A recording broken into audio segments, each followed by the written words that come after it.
My dear friends, there are nights when the world does not stay outside your room. You turn off the light. You place the phone face down. The house becomes quiet. Yet somewhere behind your closed eyes, the images remain. A child crying where no one can reach him. A street broken by war. A hospital window glowing in the dark. A face you have never met, but somehow cannot forget. And your body is tired. Your hands are still. Your pillow is soft. But the heart inside your chest keeps asking a silent question. How can I rest? When so many beings are still suffering. Perhaps this is why sleep does not come easily tonight. Not because you are weak. Not because your life is too noisy. But because some tender part of you still hears the pain of others. Long before sorrow entered our bedrooms through a glowing screen, there was a young child who saw the suffering of the world in a field. He did not yet have great words for it. He only looked down at the earth. And later, beneath the shade of a rose apple tree, something in him became very still. And so, my dear friends, tonight I will not ask you to carry the whole world. I will not ask you to become more worried, more guilty, or more afraid. The heart that suffers because others suffer does not need another burden placed upon it. It needs a gentler way of seeing. The story I will tell you comes from a Buddhist literary retelling of the Buddha's early life. From a quiet chapter remembered beneath the shade of a rose apple tree. It is not a story of a man teaching from a throne. It is not a sermon spoken to a crowd. It is the story of a child, young Siddhatta, before he was known as the Buddha, before he had disciples, before the world came to him for refuge. And perhaps that is why the story is so tender, because before wisdom becomes words, it is often only a wound that has learned how to stay open without becoming bitterness. Tonight, we will sit beside that child for a little while. We will not turn away from suffering, but we will also not let suffering swallow us whole. There is a middle way, even here, between closing the heart and breaking it. And under the rose apple tree, we may begin to feel it. Before we go there, my dear friends, let us not hurry. A story like this should not be entered with a clenched body. It should be entered the way one steps into the shade after walking under a long sun. So, wherever you are, allow your shoulders to know that they do not have to hold the sky tonight. Do not force them down. Simply notice if they are lifted, if they are guarding you, if they have been carrying more than they were meant to carry. Let the jaw soften, even a little. Let the tongue rest quietly in the mouth. Feel the small space behind the eyes. Feel the weight of the head, the neck, the arms, the hands, and now, the chest. You do not need to open it. You do not need to heal it. Just feel that it is here, this quiet room where sorrow has often knocked. Let the breath come as it comes, thin or deep, restless or slow. Do not correct it. Let the bed beneath you do what the earth has always done. Receive your weight without asking for an explanation. For now, nothing has to be released. It is enough to be held. And so, my dear friends, let us enter the old field slowly. It was spring in the Sakya kingdom, the season when the earth was opened again, and the people gathered for the first plowing of the year. The morning carried the brightness of a festival. Flags moved above the roads. Voices rose and fell in the warm air. Musicians played. Dancers turned. And everywhere there was the sound of celebration spreading like colored cloth beneath the sun. Young Siddhatta was 9 years old. He had come with the royal household, dressed carefully for the ceremony. His father, King Siddhatta, stood in royal garments near the field. Ministers and attendants were gathered nearby. Brahmin priests chanted with solemn voices, their words rising into the heat, long and formal, as if the sky itself were being addressed. Around them, the people waited. The earth lay ready. The sun climbed higher. Its light touched the shoulders of the farmers, the backs of the oxen, the polished surfaces of ceremonial objects. The smell of warm dust and trampled grass rested in the air.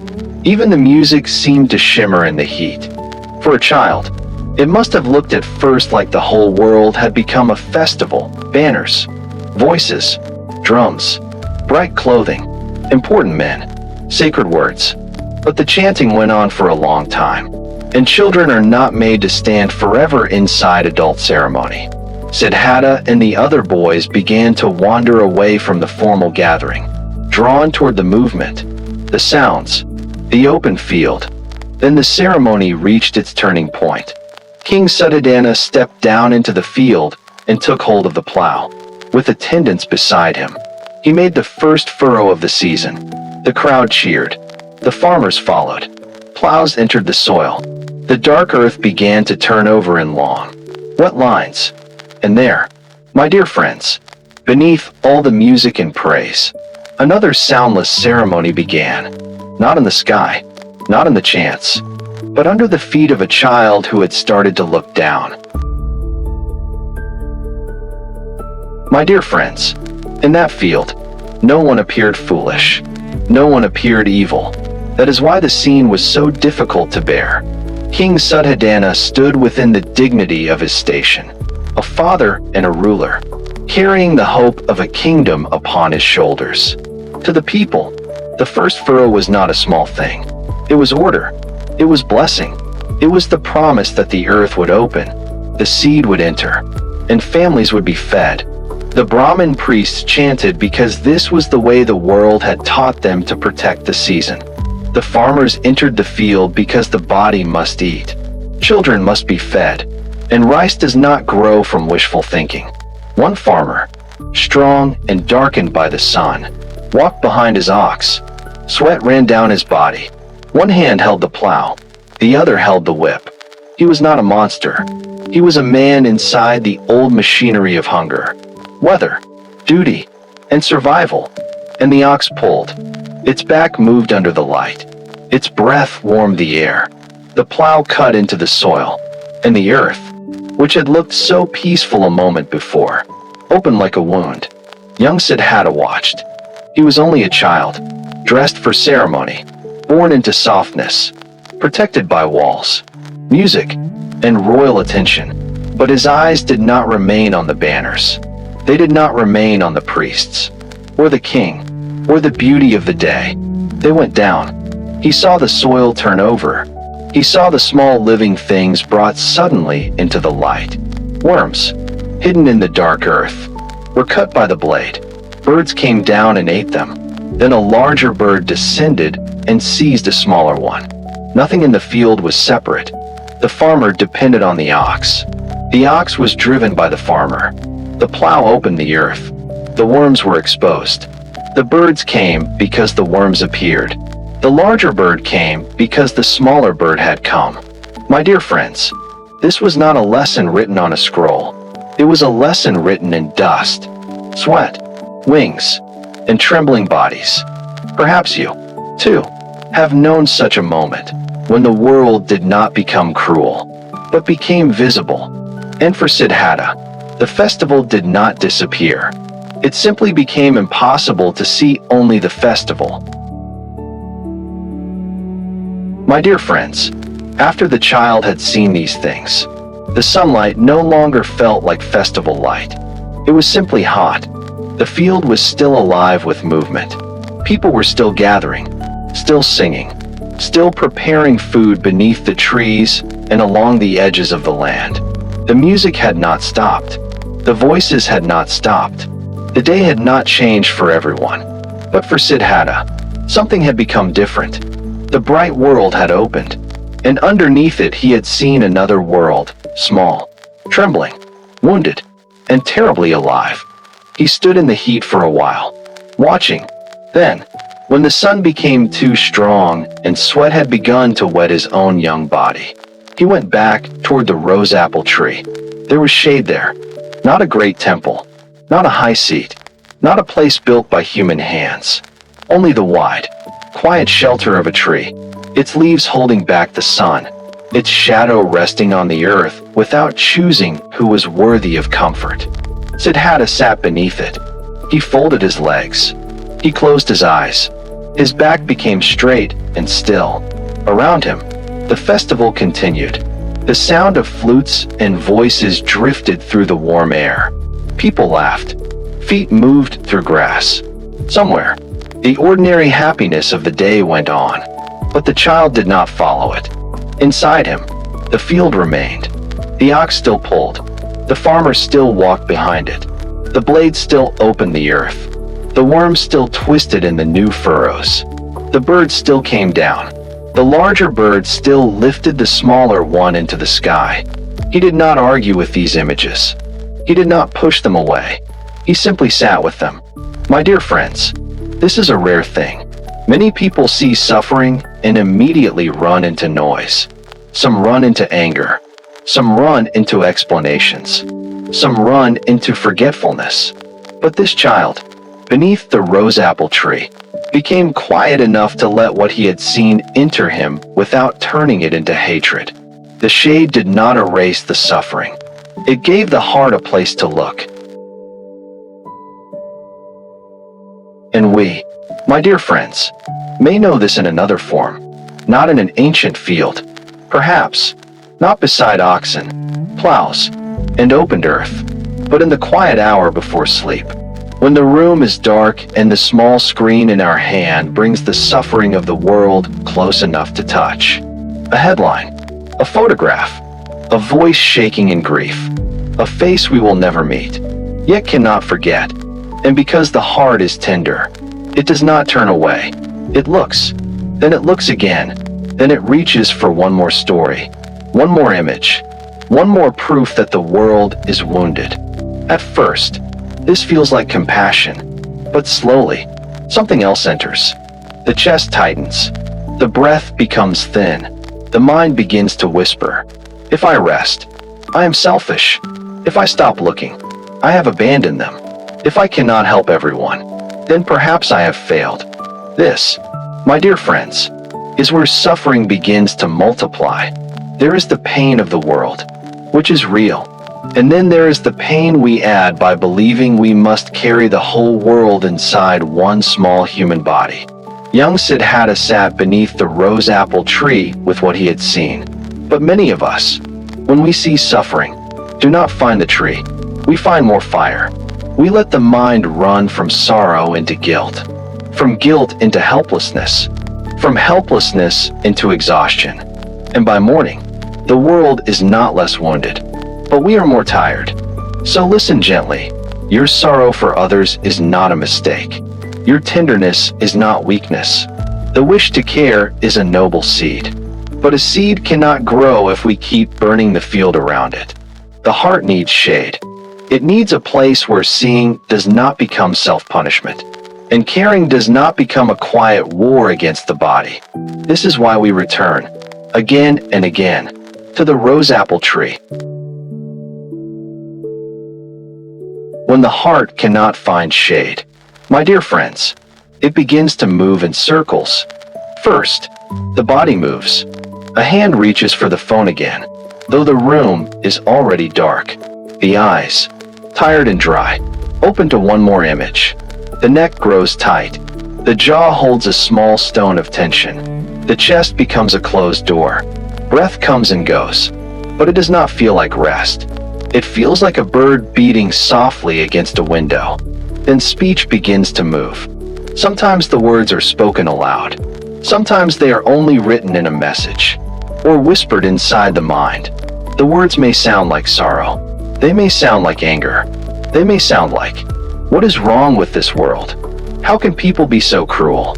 Nothing ever changes. No one is doing enough. I am not doing enough. And then thought begins to move. Thought goes back to the image, then forward into fear, then sideways into blame, then downward into guilt. It builds a whole house out of one painful thing, and then locks the heart inside that house for the night. This is not because the heart is bad. It is because the heart has not yet learned where to place what it cannot carry. A wound seen in the world becomes a wound repeated in the mind. A face from far away becomes a weight in the throat. A story of suffering becomes a sentence against oneself. And so the night passes. The body does not sleep. The speech of the mind does not quiet. The thoughts do not bow. By morning, the world has not become lighter, but the one who wanted to care has become more exhausted. My dear friends, this is not a punishment. It is only a pattern. What we repeat with the body, with speech, and with thought becomes the road we walk again and again. A hand reaches, a mouth hardens, a mind circles, and each small movement lays down another footprint in the same old path. But remember the child beneath the rose apple tree. He had seen suffering.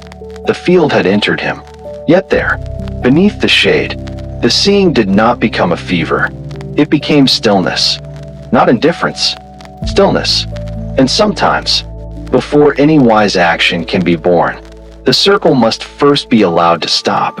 One breath, one softening of the jaw, one hand resting open instead of reaching again, one small return to the shade. And beneath that shade, my dear friends, the child remained very still. The festival continued around him, but it no longer held him. The field had entered his heart, and he was sitting with it the way one sits beside a small, injured creature, not turning away, not making noise, not pretending it was not there. After some time, his father and mother came looking for him. Queen Gautami saw him first, sitting beneath the rose apple tree, his young body upright, his face quiet, his eyes closed. To a mother's heart, there was something deeply moving in that sight.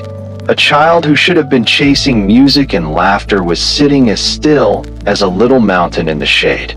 King Siddhatta also saw him, but in the king's heart, tenderness was mixed with fear, for he remembered the old prediction that this child might one day leave the royal road and seek another path. And seeing Siddhatta so quiet, so inward, so untouched by the noise of the festival, the king felt that possibility like a shadow crossing the field. Nearby, some poor children passed by, laughing and calling out as children do. Their clothes were worn, their faces were thin, their feet knew the dust more intimately than palace floors. Queen Gautami gently signaled for them to be quiet. Then Siddhatta opened his eyes. He saw his mother. He saw the children. He saw again, perhaps, the field within him, the ox, the plow, the worms, the birds, the small life taken by larger life. And he said to his mother, very simply, that chanting did not help the birds and the worms. My dear friends, do not hear this as anger. It was not contempt. It was the clear pain of a child who had seen that sacred words, however beautiful, cannot replace a heart that truly looks. The chants had risen toward the sky, but suffering had been moving in the soil, and under the rose apple tree, young Siddhatta had begun to understand that what is holy must touch what is wounded. Not someday, not only in words. Here. My dear friends, there is a quiet doorway hidden in this story. It is easy to miss, because nothing dramatic happens there. No thunder rolls across the sky. No crowd falls silent in awakening. No one announces that a great destiny has begun. There is only a child beneath a tree. He has seen the field. He has seen the ox, the farmer, the blade, the worms, the birds. He has felt, in his young way, that suffering was not somewhere far away. It was beneath the very celebration of the day. It was under the music, under the chants, under the bright clothing and the royal ceremony. And yet he did not become hard. He did not turn his face away and pretend he had not seen. But he also did not run into the field with a child's anger, demanding that the whole world stop moving. He did something quieter. He sat. He allowed what he had seen to become clear. This is the doorway. My dear friends, many people believe there are only two choices when they meet the pain of the world. Either close the heart, so they can live comfortably, or keep the heart so open that it bleeds without end. But under the rose apple tree, we are shown another way. To look without turning away, to feel without drowning, to become still before becoming useful. A heart that never looks becomes cold, but a heart that never rests becomes ashes. And ashes, even holy ashes, cannot shelter anyone from the sun. So when you lie awake at night, hurting because others hurt, do not be quick to call this failure. It may be the same tender beginning that once brought a child into silence beneath a tree. But tenderness needs wisdom. It needs shade. It needs the courage to say, I will not deny suffering, and I will not let suffering destroy the one who wishes to care. This is not indifference. It is protection for the seed of compassion. Because one day, from such a seed, a truer action may grow, not from panic, not from guilt, not from the restless need to prove goodness, but from a heart that has sat long enough to see clearly. And so, beneath the rose apple tree, the world was still wounded, but the child was learning how not to add another wound to it. My dear friends, in the Buddhist path, suffering is not an idea to be discussed from far away. It is not first a word in a book. It is the ox breathing under the sun. It is the farmer walking because hunger does not wait. It is the worm exposed by the blade. It is the bird descending because it, too, must live. It is the smaller bird taken by the larger bird. It is the child who sees all this and can no longer pretend that life is only music and ceremony. This is where true seeing begins. Not in blaming the farmer, not in condemning the bird, not in hating the field, but in seeing that life is woven together so deeply that one movement touches another, and another, and another. When the plow enters the earth, more than soil is opened, the heart is opened. And when the heart opens, it needs wisdom. Without wisdom, compassion becomes pain with no direction. We see suffering, and we become suffering. We hear sorrow, and we become sorrow. We think that to care means to collapse, to carry, to remain wounded until the world is healed. But this is not the way of freedom. The child beneath the rose apple tree did not look away. That matters. But he also became still. That matters too. Stillness is not refusal. It is not coldness. It is the space where the heart stops striking itself and begins to understand what it has seen. My dear friends, when you meet the pain of the world, ask softly, what is the suffering here? What am I adding to it? What small, kind action can grow from a steadier heart? You do not need to answer tonight. Only let the questions rest beside you like 3 stones under a tree. The first stone is seeing. The second stone is not drowning. The third stone is one true step when morning comes. This is how compassion becomes strong enough to live in the world. Not by closing, not by breaking, but by remaining open beneath the shade. And perhaps, my dear friends, this is why the old story still finds us. Because every age has its own field. For young Siddhatta, it was a field beneath the spring sun, where the plow opened the earth and suffering became visible among the smallest living things.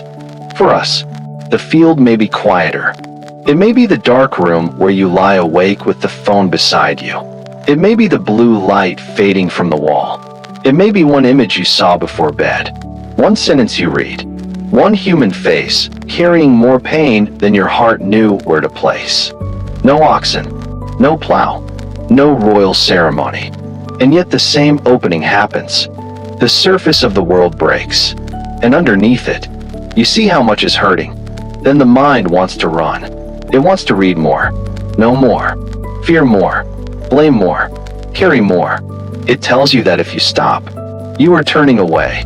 It tells you that rest is a kind of betrayal. But, my dear friends, the rose apple tree does not teach us to turn away. It teaches us to stop adding fire to the seeing. Tonight, perhaps you do not need one more story of pain. Perhaps you do not need to press your tired heart against the whole wounded world until neither one can breathe. Perhaps tonight, your practice is smaller. Place the phone down. Feel the room around you. Let the jaw soften. Let the breath return to the chest like a small animal coming home. The suffering of the world is real, but your exhaustion does not heal it. A steadier heart may. So rest now, not because you no longer care, but because you are learning how to care without disappearing. So now, my dear friends, let the field grow quiet. Let the ox rest. Let the plow stand still in the earth. Let the birds disappear into the wide evening sky. Let the child remain for a little while beneath the rose apple tree, held by a shade that asks nothing of him. And let your own body be held in the same way. You do not have to solve the suffering of the world before you sleep. You do not have to prove your compassion by staying wounded through the night. You do not have to keep turning the mind over and over. Like a plow in a field that has already been opened, place one hand, if you wish, near the heart, not to force it open, only to remind it that it is still here. Quietly, you may say within yourself, I do not need to turn away. I do not need to be swallowed. Tomorrow, one small kind action is enough to begin. Let those words be very light, not a command, not a burden, only 3 leaves falling into still water. The world is still imperfect. The pain you saw is still real. But tonight, you may rest without becoming cold. Rest is not betrayal. Rest is the shade that keeps compassion alive. And in that shade, my dear friends, you may let the eyes grow heavy. You may let the jaw soften. You may let the breath come home. Not because you have forgotten the world, but because you are learning how to love it without losing yourself.